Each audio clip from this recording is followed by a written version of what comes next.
Well, it's an interesting time in the economy because, things are moving so fast, but, I'm finding the emphasis is changing, but the core metrics are still the same. So in the last, I would say almost 10 years, as some of your audience might know, everyone's been really hyper focused on revenue growth and top line because that's how companies were simply, valued. So of course, revenue, ARR, particularly growth in both is super important.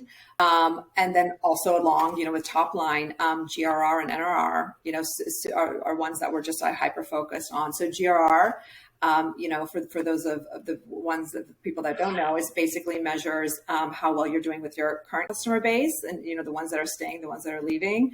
And then NRR is one that we kind of look at as sort of like really the health of, your business.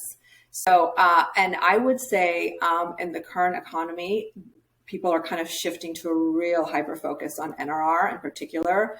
We just there was a McKinsey report that just came out that said valuation is highly correlated to NRR, which is great for Gainsight's business as well, because Gainsight helps with NRR.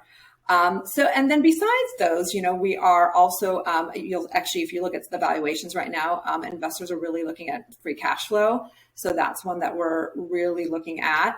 And what helps keep free cash flow is, having an efficient business. So we're looking at CAC payback period. And I'm hearing that a lot from investors, these days.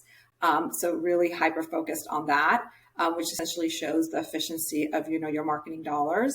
And we're also looking at Rule of 40, which we're understanding is very quickly focused, shifting to more of a Rule of 50 and even a Rule of 60. So, I think, so those are the ones we track religiously for our company. But I would also say it's really important also to just keep a pulse on the market and what investors are saying too, because they're moving very, very rapidly.